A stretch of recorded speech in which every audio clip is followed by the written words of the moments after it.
Bismillah. Assalamualaikum warahmatullahi wabarakatuh. Karena perintah guru, guru kita kesembuhan. Assalamualaikum warahmatullahi wabarakatuh. Wassalamualaikum warahmatullahi wabarakatuh. Mohon kepada Allah Subhanahu Wa Taala, nahnu arja Allah Subhanahu Wa Taala terwasidin bi awliyaillah wal ulamail amilin Habib Rasulullah sallallahu alaihi wasallam wa khususan di ahli darin, dan kita bersama telah hadir beliau ini daripada Abdullah bin Rahman bin Nahbar yang juga ya murid daripada Abu Salim Syafiri, dan juga bersama-sama dengan Habib Umar dulu di Ma'had Tahfidz Quran.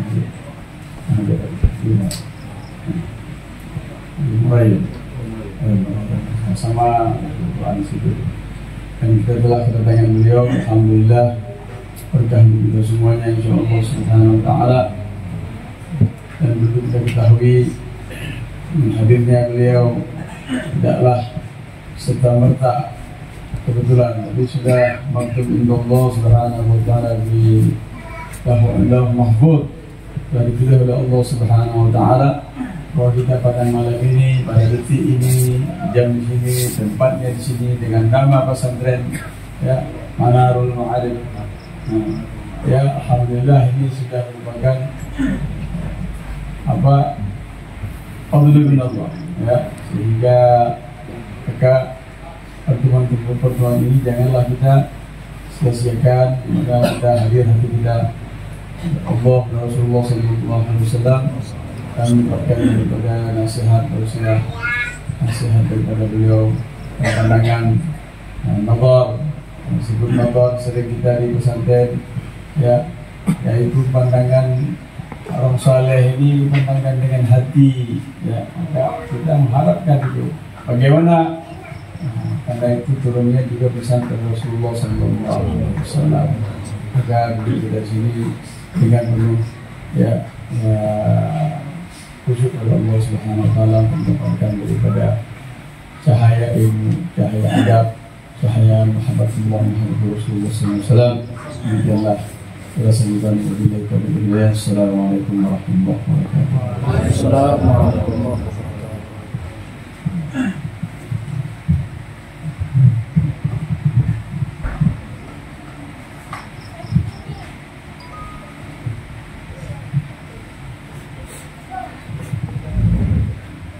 Assalamualaikum warahmatullahi wabarakatuh. Waalaikumsalam warahmatullahi wabarakatuh.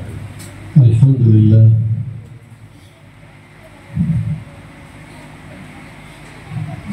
المتفضل بجزيل النعم الذي هدانا بحبيبه محمد الواسطة لنا في جلب النعم واندفاع النقم، الواسطة لنا في نيل ما رمنا ودفع ما خفنا، الحبيب الأعظم محمد صلى الله عليه وعلى آله وصحبه وسلم الذي أرشدنا للمعارف، وهو شيخ كل عارف، وما العلم إلا قطرة من بحره صلى الله عليه وسلم. كل من حاز علما من الأول أو الآخر فإنما هو قطرة من بحر علمه صلى الله عليه وآله وصحبه وسلم. فإن الله سبحانه وتعالى فتح له أبواب العلوم والمعارف، فعلى قدر قربك من سيد العارفين بالله محمد تكون معرفتك بالله، فإنه باب الله الأعظم، ومن أتاه سبحانه وتعالى من غير بابه لا يدخل. الله يجعلنا وإياكم من الداخلين من هذا الباب. وييسر لنا ولكم الالتحاق بحزب الأحباب، بحزب النبي محمد ومن والاه ومن اتبعه ومن اقتدى به، ويحيينا على محبته ومحبة أهل بيته وأصحابه، ويحشرنا في زمرتهم وزمرته صلى الله عليه وآله وصحبه وسلم مع الآمنين المطمئنين الذين لا خوف عليهم ولا هم يحزنون. Bismillahirrahmanirrahim. Alhamdulillahirabbil alamin, wassalatu wassalamu ala sayyidina wa maulana Muhammad wa ala alihi wa sahbihi ajma'in. Amma ba'd. Berikut ini adalah rangkuman terjemah dari apa yang disampaikan oleh beliau yang mulia Al-Habib Abdullah bin Abdurrahman Al-Mukhtar hafizahullah wa ra'ah. Beliau memuji kepada Allah, alhamdulillah. Segala puji bagi Allah yang telah memberikan nikmat yang sangat banyak, yang telah memberikan hidayah kepada kita berkat kasihnya Nabi Muhammad SAW. Nabi Muhammad adalah perantara kita di dalam sampainya semua nikmat dan tertolaknya semua bala. Beliau Nabi Muhammad SAW adalah wasithah kita di dalam pencapaian segala keinginan dan terselamatkannya kita dari segala macam ketakutan. Beliau adalah kekasih Allah teragung, Nabi Muhammad SAW. Beliau yang telah menunjukkan kepada kita terhadap segala macam pengetahuan. Beliau adalah guru dari setiap orang yang arif billah. Ilmu yang dimiliki oleh semua makhluk, kalau digabungkan itu ibarat satu tetes dari lautan ilmu Nabi Muhammad SAW. Karena itu siapapun yang dikaruniai ilmu oleh Allah, sebanyak apapun, itu tidak lain hanyalah satu tetes dari lautan ilmu yang diberikan oleh Allah kepada Nabi Muhammad SAW. Nabi Muhammad ini dibukakan oleh Allah segala pintu ma'arif, pintu pengetahuan. Karena itu kalau kita ingin kenal kepada Allah, makrifat kepada Allah, cara satu-satunya adalah mengenal Nabi Muhammad SAW. Semakin kita kenal Nabi Muhammad SAW, saat itulah kita akan semakin kenal kepada Allah Subhanahu wa Ta'ala. Pintu teragung untuk kita sampai kepada Allah adalah Nabi Muhammad. Siapapun yang ingin sampai kepada Allah tidak melalui pintu Nabi Muhammad SAW, maka sampai kapanpun dia tidak akan bisa sampai. Semoga Allah menjadikan kita termasuk orang-orang yang bisa sampai kepada Allah melalui pintu Nabi Muhammad SAW. Dikumpulkan bersama kelompok beliau, orang-orang yang mengikuti beliau. Selama masih hidup kita ditakdirkan oleh Allah untuk selalu mencintai Allah, mencintai Nabi Muhammad SAW, seluruh keluarga dan sahabatnya. Dan semoga kelak di hari kiamat kita dikumpulkan bersama kelompok beliau, bersama orang-orang yang di hatinya dipenuhi dengan rasa aman, ketenangan, tidak ada rasa takut dan kesedihan sedikit pun. Sa'ala قوم موسى سيدنا موسى هل في الزمان من هو أعلم منه؟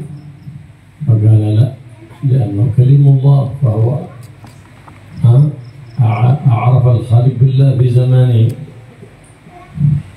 فعتب الله عليه أنه لم يقل الله أعلم. لهذا كانت الله أعلم نصف العلم. إذا ما كما قال في الحديث لا يستحي جاهل أن يسأل عما لا يعلم، ولا يستحي عالم إذا سئل عما لا يعلم أن يقول الله أعلم. ما أبردها على قلب المؤمن الله أعلم، فعتب عليه ما قال الله أعلم. ففي الحال أتاه الوحي قال له عبدنا صبر، عنده علم ليس عندك، هناك في الأرض من هو أعلم مني فلا بد أن نستفيد منه. شوف كيف نبي الله كليم الله من أولي العزم لا زال يحب الاستزادة من العلم، الله سبحانه وتعالى ما أمر حبيبه، ما قال وقل ربي زدني نسكا ولا مالا، لكن قال وقل ربي زدني علما. هكذا الذي هو مطلب الأنبياء والرسل ومطلب سيد الأنبياء وسيد المرسلين الاستزادة من العلم. ربي زدني علما. فقال يا رب اشتعلت رغبة العلم والمعرفة في قلب سيدنا موسى، يا رب اجمعني بعبدك هذا خبر. كيف اللقاء به؟ فقال له تجتمع به عند مجمع البحرين. وكيف أعرفه؟ فقال علامة ذلك أن تصحب معك حوتا، وحيث تفقد ذلك الحوت يكون مكان اجتماعك مع الخضر. فأخذ فتاه نبي الله يوشع وأخذ حوتا معه في مكتله فهو يسير. فلما تعب فقال سيدنا موسى لسيدنا يوشع آتنا غداءنا، فقد لقينا في سفرنا هذا نصبا. فقال له رأيت ذوين صغير فإني نسيت الحوت بذاك الصخرة اللي عند تلك الصخرة التي جلسنا للاستراحة عندها. فقال سيدنا موسى ذلك ما كنا نبغي، هذه العلامة اللي نبحث عنها. هذا فرجع ووجد سيدنا الخضر في ذلك المكان واجتمع به. فقال له إني أريد أن أتبعك فاستزيد من علمك، فإنني قد أخبرت أنك عندك علما ليس عندي. فقال إنك لن تستطيع معي صبرا. وبالفعل ما استطاع سيدنا موسى الصبر. فهو أول ما مشى معه سيدنا الخضر يعمل بالحقيقة وسيدنا موسى بالشريعة، فلقي غلاما فلوى رأسه فقتله. تقتل النفس، لك أنت ما تستطيع الصبر. فمن مشى ثم مشى فإذا هو عند النهر وجد ناس لما عرفوهما ركبوهما في السفينة مجانا بلا مقابل. فإذا في السفينة فوضع الخضر إصبعه فخرج السفينة. ناس مركبون احنا مجانا وانت تخرج السفينة عقب، ايش هذا؟ قلت لك انت ما تستطيع، ما تقدر تصبر. خلاص عطنا فرصة ثانية بس. فمشى فدخل إلى قرية فاستضاف أهلها فلم يضيفوهم، فوجد فيها جدارا مائلا فيسقط. قال تعال بنسلم. قال هذه قرية البخلة قرية البخلة، قرية اللؤمة. قال أحبا نصلها. قال تعال بجيب له. قال سيدنا محمد صلى الله عليه وسلم رحم الله أخي موسى لو صبر عاد بيظهر أشياء كثيرة الخبر لكنه استعجل. فقال خلاص إلهنا أعطيتك 3 فرص وأنت ما تستطيع الصبر، هذا فراق بيني وبينك. الآن بأخبرك عن الأمور ال3. أما الغلام الله سبحانه وتعالى في علمه القديم يعلم أنه له أم وأب من الأخيار الطيبين، وهذا إذا كبر فيكون من الأشرار الفاسدين. فأراد الله سبحانه وتعالى موته في صغره حتى يبدلهما بابن بار صالح. هذا سبب يأتي له بأمر من ربه. أما السفينة فكانت هذه السفينة يركبونها ناس طيبين خيار مساكين، وهناك في الطريق ظالم يأخذ كل سفينة ليس فيها عيب، فإذا وجد في السفينة عيب لا يأخذها. أما الجدار فإنه كان لغلامين يتيمين في المدينة، وهذا الجدار تحته كنز لهما، وكان أبوهما صالحا بصلاح أبيهما. ومن هذا الأب الجد السابع من جهة الأم، حفظ الله للغلامين مالهما وسيرتهما وسريرتهما ببركة جدهما الصالح. جدهما الصالح. فلهذا أصلحته حتى لا يسقط الجدار فيظهر ذلك الكنز فيفوت الأطفال عادهم صغار، لكن إذا عمرنا الجدار لا يبقى الجدار قائم حتى يبلغ الغلامان، فحينئذ يستخرجا كنزهما بعد بلوغهما. هذا الذي ما كنت أنت تستطيع أن تصبر عليه. فكان سيدنا موسى يغار على الشريعة وهو الظاهر، وسيدنا الخضر على الحقيقة وهو الباطن، لأنه ما فعل شيء إلا بأمر من الله سبحانه وتعالى. فلما تنحى إلى جانب البحر فجاء عصفور وأخذ بمنقاره من ذلك الماء، فقال سيدنا الخضر على نبينا وعلى سيدنا موسى وعليه وعلى سائر الأنبياء والمرسلين أفضل الصلاة وأزكى التحية والتسليم: يا موسى ما علمي وعلمك في جنب علم الله إلا كما أخذ هذا الطير بمنقاره، وأي شيء نقص من البحر بمنقار الطير؟ لا شيء. وما علم موسى وعلم الخضر وعلم جميع الأنبياء والمرسلين والملائكة المقربين وعلوم الأولين والآخرين في جنب علم حبيب الله محمد صلى الله عليه وسلم إلا كما أخذ ذلك العصفور بمنقاره من البحر.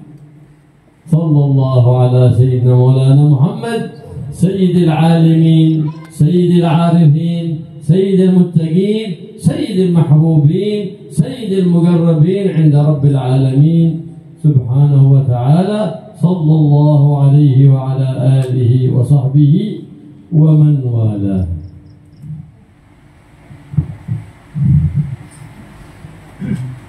Suatu ketika pernah kaumnya Nabi Musa itu bertanya pada Nabi Musa, wahai Nabi Musa, saat ini adakah orang yang lebih alim, lebih luas ilmunya dibanding Anda? Nabi Musa menjawab, tidak ada. Nabi Musa menjawab demikian karena pada saat itu beliau adalah sebagai kalimullah, orang yang diberi kesempatan berkomunikasi langsung dengan Allah Subhanahu wa Ta'ala. Makanya beliau menjawab, tidak ada yang lebih alim daripada aku di zaman ini. Akhirnya gara-gara jawaban tersebut Nabi Musa diingatkan oleh Allah Subhanahu wa Ta'ala karena tidak mengatakan Allahu a'lam. Mestinya jawaban yang lebih pas adalah Allahu a'lam. Nabi Musa tidak mengatakan itu.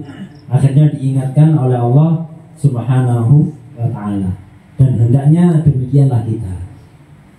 Sebagaimana nasihat Rasulullah SAW, jangan pernah orang yang tidak mengerti itu malu untuk bertanya tentang apa yang dia tidak tahu. Begitu juga orang alim, jangan pernah malu ketika dia ditanya dan tidak tahu jawabannya. Jangan pernah malu untuk mengatakan Allahu a'lam.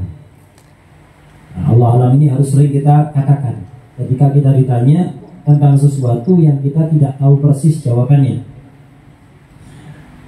Melanjutkan kisah Nabi Musa tadi.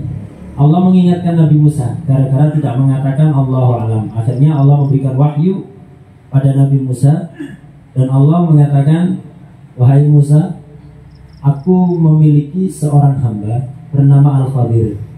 Dia memiliki pengetahuan yang kamu tidak mengetahuinya.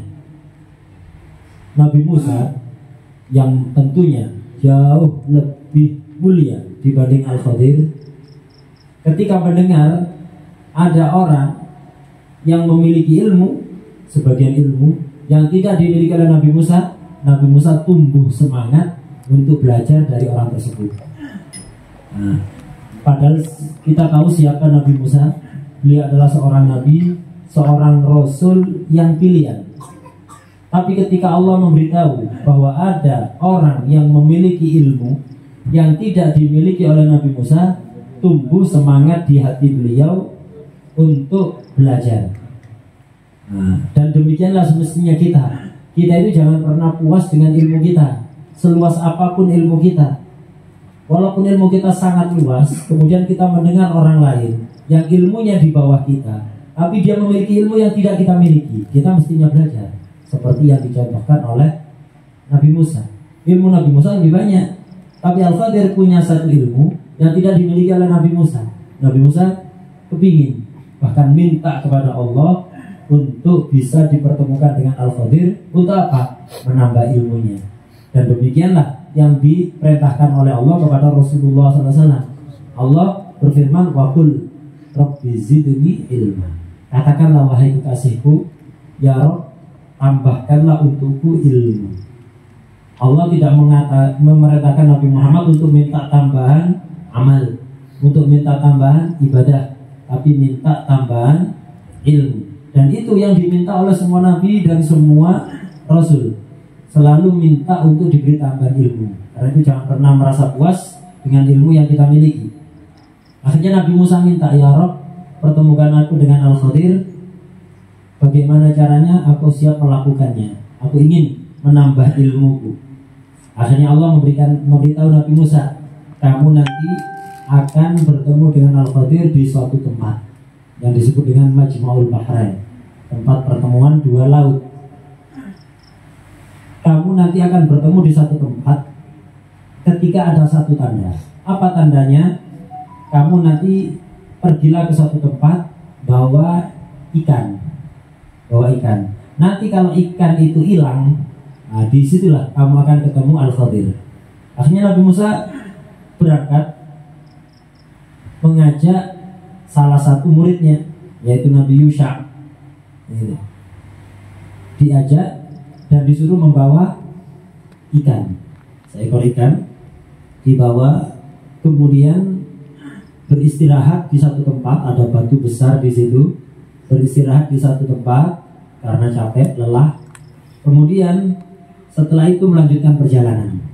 Nah, di perjalanan itu Nabi Musa minta kepada santrinya ini, kepada muridnya ini, Nabi Yusha, untuk mengeluarkan makanan karena habis perjalanan capek, lapar. Keluarkan makanan. Kemudian Nabi Yusha mengatakan, waduh, tak ada, tadi kita bawa ikan, ikannya hilang. Ditanya, di mana hilangnya? Tadi di batu besar, tempat kita istirahat sejenak. Hilang, ada di situ ikannya. Kata Nabi Musa langsung senang. Kalau begitu kita segera kembali ke sana. Itu yang kita cari. Karena Allah memberitahu aku akan bertemu dengan Al-Khadir di suatu tempat di mana ikan yang kita bawa itu hilang. Kita harus kembali ke sana. Kembali ke sana, akhirnya ketemu Al-Khadir. Ketemu Al-Khadir di situ. Kemudian Nabi Musa mengutarakan keinginannya.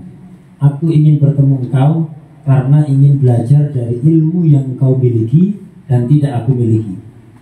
Al-Khadir mengatakan, wahai Musa, engkau tidak akan mampu bersabar belajar kepadaku. Tidak akan mampu. Nabi Musa bersikeras, pokoknya saya ingin belajar, saya ingin menambah ilmuku. Ya sudah. Akhirnya Nabi Musa mengikuti Al-Khadir. Cuman ya terbukti Nabi Musa tidak sabar nantinya. Karena apa? karena beda jalur. Nabi Musa itu berpegang teguh pada syariah, sementara Al-Khadir ini mengamalkan hakikah. Nah, di tengah-tengah perjalanan ketemu anak kecil. Anak kecil belum punya dosa, tiba-tiba dibunuh oleh Al-Khadir. Nabi Musa menegur, kenapa kau bunuh anak kecil yang tidak punya dosa? Al-Khadir mengingatkan, sudah saya katakan, kamu tidak akan bersabar untuk belajar kepadaku, tidak akan mampu. Nabi Musa kasih kesempatan lah, kasih kesempatan. Baik, melanjutkan perjalanan, ketemu rombongan yang sedang naik kapal laut. Nabi Musa dan Al-Khadir dipersilakan untuk naik kapal tersebut secara gratis.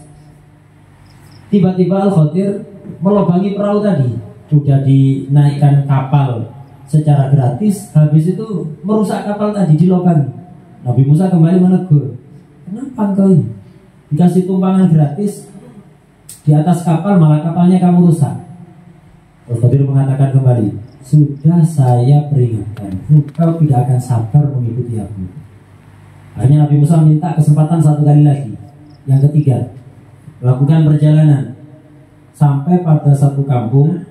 Ini kampung atau kotanya orang-orang bakhil, orang-orang pelit. Itu. Nyampe di situ minta untuk dijamu. Nah, orang dulu itu terbiasa kalau mampir di suatu daerah tanpa diminta, mereka akan siap menjamu siapapun yang datang. Ini minta gak dikasih. Kotanya orang-orang pelit. Kemudian Al-Khadir melihat ada satu tembok yang hampir roboh, miring, mau roboh.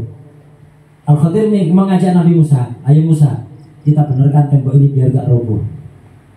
Nabi Musa kembali protes, kenapa kita benarkan, ini kampung orang-orang pelit, ngapain kita repot-repot membenarkan tembok yang ada di sini? Gak perlu. Ya sudah, kamu sudah saya katakan, kamu tidak akan bersabar menemani aku. Sudah. Ini waktunya kita berpisah. Kamu sudah tidak sanggup untuk bersabar. Nah, ketika menceritakan kisah ini, Rasulullah SAW mengatakan, rahimallahu akhi Musa, semoga Allah merahmati saudaraku Nabi Musa.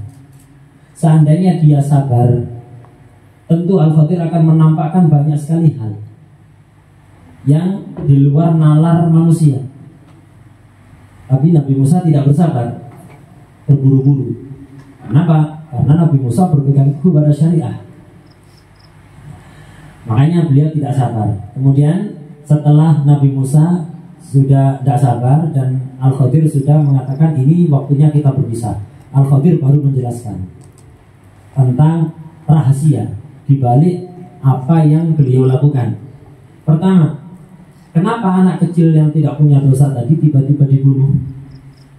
Alasannya adalah karena kedua orang tua dari anak kecil tadi itu, kedua orang tuanya, ayah ibunya adalah orang-orang baik, orang soleh. Dan Allah mengetahui anak kecil ini nanti kalau gede jadi orang jahat, yang selalu bikin sumpek, bikin sedih, bikin ruwet orang tuanya. Makanya Allah menghendaki anak ini untuk mati ketika masih kecil, dan Allah ingin mengganti dengan anak yang lain yang saleh, yang berbakti kepada kedua orang tuanya. Ini yang pertama. Yang kedua, tentang kisah kapal tadi. Kenapa dikasih tumpangan gratis malah kapalnya dilobangi? Al-Khadir menjelaskan, Al-Khadir melobangi kapal tadi justru untuk menyelamatkan kapal tersebut, karena di tengah-tengah perjalanan nanti akan bertemu dengan penguasa yang zalim, semacam bajak laut begitu. Penguasa yang zalim yang dia akan merampas seluruh kapal-kapal yang bagus. Tapi kalau kapal itu ada cacatnya tidak akan diambil. Makanya oleh Al-Khadir dilobangi sedikit biar gak diambil. Nanti ketika penguasanya pergi tinggal ditempel lagi. Daripada diambil keseluruhan, mending dirusak sebagian. Ini yang kedua. Yang ketiga, alasannya kenapa tembok tadi dibenarkan padahal penghuninya, penduduk kota tersebut adalah orang-orang yang tidak baik, orang-orang yang pelit. Al-Khadir menjelaskan karena di bawah tembok tadi itu ada harta yang disimpan milik dua anak kecil, yang mana anak kecil ini memiliki nasab yang baik. Kakeknya yang ketujuh dari jalur ibu itu orang soleh. Nah, di bawah tembok itu ada harta kedua anak ini. Nanti kalau temboknya roboh akan kelihatan hartanya dirampas oleh orang-orang. Akhirnya anak kecil tadi tidak mendapatkan haknya. Nah, karena itu Al-Khadir membenarkan tembok biar tetap tegak, sehingga harta yang di bawah tembok tadi tidak tampak. Biar sampai anak tadi dewasa akan mengetahui harta tersebut. Nah, dari kisah terakhir ini ada sebuah pelajaran yang bisa kita ambil. Bagaimana kesolehan orang tua. Walaupun bukan ayah ibu, tapi kakek. Ini kakek yang ketujuh. Itu pun bukan dari jalur ayah, tapi dari jalur ibu. Gara-gara kesolehan kakek yang ketujuh dari jalur ibu, Allah menjaga cucunya. Begitulah kesolehan orang tua, kesolehan leluhur itu akan menjaga keturunannya. Nabi Musa tadi melakukan teguran kepada Al-Khadir itu tidak salah, karena itu memang tugasnya Nabi Musa. Tugasnya Nabi Musa itu adalah melindungi syariah, membentengi syariah, menjaga syariah. Karena itu apa yang beliau lakukan benar. Al-Khadir juga benar karena beliau mengamalkan hakikat. Kedua-duanya sama-sama benar. Kemudian ketika akan berpisah antara Nabi Musa dengan Al-Khadir, itu tiba-tiba ada seekor burung yang kecil. Burung kecil itu minum satu tetes air dari sungai yang begitu besar. Nah, melihat itu Al-Khadir mengatakan pada Nabi Musa, wahai Musa, engkau lihat seekor burung yang kecil barusan yang minum satu tetes air dari sungai yang besar ini. Ketahuilah, seluruh ilmuku dan seluruh ilmumu ketika digabung dan dibandingkan dengan ilmunya Allah, itu ibarat satu tetes dari lautan seperti yang diambil oleh burung tadi. Ibarat satu tetes dari lautan ilmu Allah Subhanahu wa ta'ala. Dan ilmu Allah yang begitu luas itu paling banyak diberikan kepada Nabi Muhammad SAW. Karena itu ilmunya Nabi Musa, ilmunya Al-Khadir, ilmunya seluruh Nabi dan Rasul, ilmunya seluruh malaikat, ilmunya seluruh makhluk Allah dari awal penciptaan sampai makhluk terakhir nanti, itu kalau digabungkan dan dibandingkan dengan ilmunya Nabi Muhammad SAW, itu hanyalah satu tetes dari lautan ilmu Nabi Muhammad Sallallahu Alaihi Wasallam. فالعلم شريعة والعمل بالعلم طريقة. علم بلا عمل كشجرة بلا ثمر، ولا يسمى إنسان عالم إلا إذا قرن علمه بعمله. وهي الثمرة من العلم والعمل الحقيقة، هذه ثمرة العلم والعمل. فقد قال صلى الله عليه وسلم من عمل بما علم أورثه الله علم ما لم يعلم وآتيناه من لدنا علما. هذا هو العلم اللدني، ثمرة العلم والعمل، ثمرة الاستقامة، ثمرة الإيمان. والعلم وسيلة للمعرفة بالله سبحانه وتعالى، ولن يكون إنسان عارف بالله حتى يرى لطف الله ورحمة الله في نقمته كما يراها في نعمته. حينئذ يرى ذلك، تلك المعرفة تتجلى وتظهر. ما دام عاد ما رأى ذلك عاد بعيد عن المعرفة بالله سبحانه وتعالى. من أراد العلم النافع فليطلبه ممن اتصل علمه بالنبي محمد سيد العالمين وسيد العارفين، ولا تطلبه ممن انقطع عن النبي محمد لا تطلبوا علما ممن انقطع عن النبي محمد لأنه ما بيوصلك إلى خير، إنما الذي اتصل بالنبي محمد هو الذي بيوصلك بكل خير، بيوصلك بخير فريق النبي محمد وفريق أبي بكر الصديق. فمن أراد حفظ العلوم وأراد الهمة في طلب العلوم فعليه أن يواظب على هذه الدعوة بعد كل صلاة، وهي اللهم اغنني بالعلم وزينني بالحلم وأكرمني بالتقوى وجملني بالعافية وحققني بالاستقامة.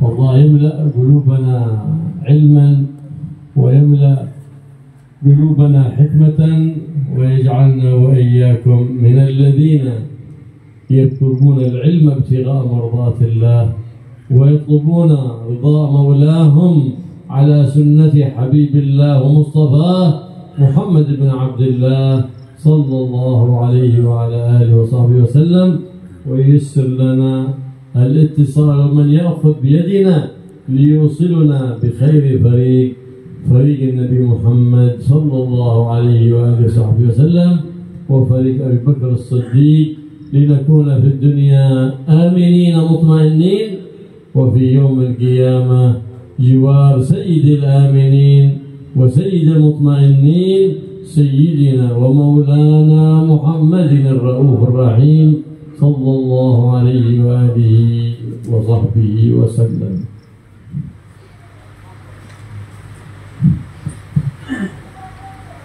Ilmu itu adalah syariat. Mengamalkan ilmu adalah thariqah. Ada syariah, thariqah dan hakikat. Syariah itu adalah ilmu. Mengamalkan ilmu adalah thariqah. Ilmu tanpa amal sama seperti pohon yang tidak berbuah. Orang seluas apapun pengetahuannya, jika dia tidak mengamalkan ilmu, maka hakikatnya dia bukan orang alim. Orang alim itu bukan hanya sekedar wawasannya luas, tapi juga mengamalkan ilmunya. Ilmu dan amal digabungkan akan menghasilkan buah. Syariah dan thariqah digabungkan akan menghasilkan buah. Buahnya adalah hakikat. Syariah adalah ilmu, pengamalan ilmu adalah thariqah. Ilmu yang diamalkan akan menghasilkan hakikat.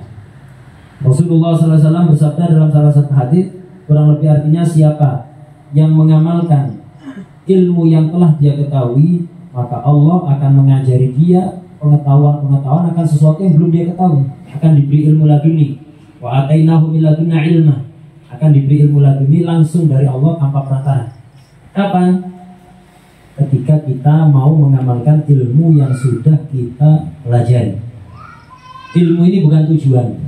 Ilmu itu hanyalah wasilah, sarana untuk mengantarkan kita pada makrifat kepada Allah. Jadi ilmu itu hanyalah sarana untuk sampai kepada makrifat kepada Allah. Siapa yang dikatakan orang yang arif billah, yang makrifat kepada Allah? Orang yang arif billah itu tandanya dia mampu melihat lutufnya Allah, kelembutan Allah, rahmatnya Allah di balik musibah, sebagaimana dia melihat rahmat Allah di balik anugerah. Kebanyakan orang melihat rahmat Allah hanya ketika diberi anugerah, diberi kenikmatan, tapi ketika diberi musibah dia tidak melihat rahmat Allah di situ. Ini orang seperti ini masih jauh dari makrifat. Orang yang makrifat kepada Allah adalah orang yang mampu melihat rahmat Allah di balik musibah, sebagaimana mampu melihat rahmat Allah di balik nikmat. Tidak ada bedanya. Semuanya bagi dia adalah rahmat Allah. Semua bagi dia adalah lutufnya Allah Subhanahu wa ta'ala. Ilmu yang harus kita cari itu bukan sembarang ilmu, tapi ilmu yang manfaat. Bagaimana cara kita mendapatkan ilmu manfaat? Harus berguru kepada orang yang memiliki sanad bersambung kepada Rasulullah SAW. Artinya dia ilmunya didapatkan dari guru, gurunya dari guru, gurunya dari guru, terus bersambung sampai Rasulullah SAW. Jangan belajar kepada orang yang wawasannya luas tapi hasil belajar sendiri, tidak akan menyampaikan Anda kepada kebaikan sama sekali. Seluas apapun ilmunya, hasil belajar sendiri, ini putus dari Rasulullah SAW. Dia hanya akan memberikan wawasan kepada Anda tapi tidak bisa mengantarkan Anda kepada kebaikan sama sekali. Kemudian beliau memberikan ijazah bagi siapapun yang ingin mendalami ilmu agama, biar punya semangat, biar dimudahkan untuk hafal, tidak mudah lupa. Sering-seringlah membaca doa, Allahumma aghnini bil ilmi wa zayyinni bil hilmi wa akrimni bit taqwa wa jamilni bil afiyah wa haqiqni bil istiqamah. Saya ulang satu kali lagi. Sering-seringlah baca doa ini biar dimudahkan mempelajari ilmu, tidak gampang lupa, dan selalu diberi semangat yang tinggi dalam mencari ilmu. Bukan hanya untuk santri semua ini, karena kita semuanya diperintahkan untuk selalu menambah ilmu. Allahumma aghnini bil ilmi wa zayyinni bil hilmi wa akrimni bit taqwa wa jamilni bil afiyah wa haqiqni bil istiqamah. Nah, ini yang diijazahkan oleh beliau agar kita selalu punya semangat dalam mencari ilmu dan dimudahkan untuk hafal.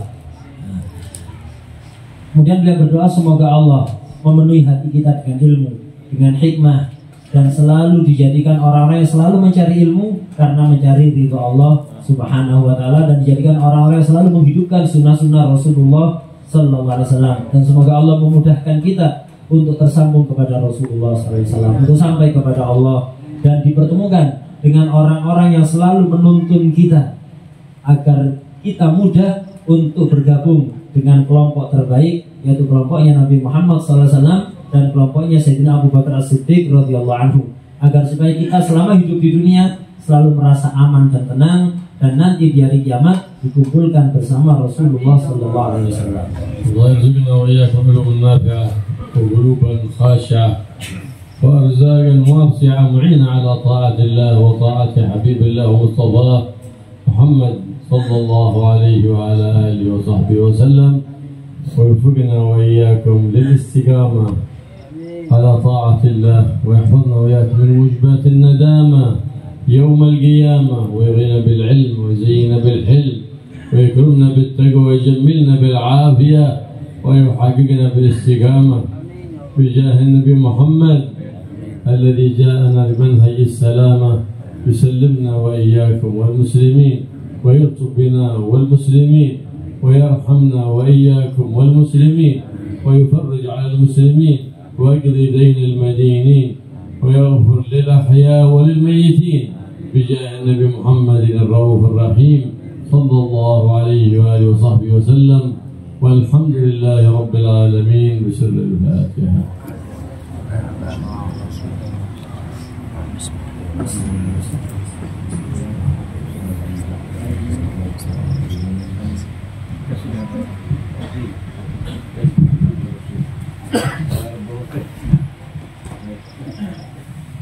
Kita jaga situ.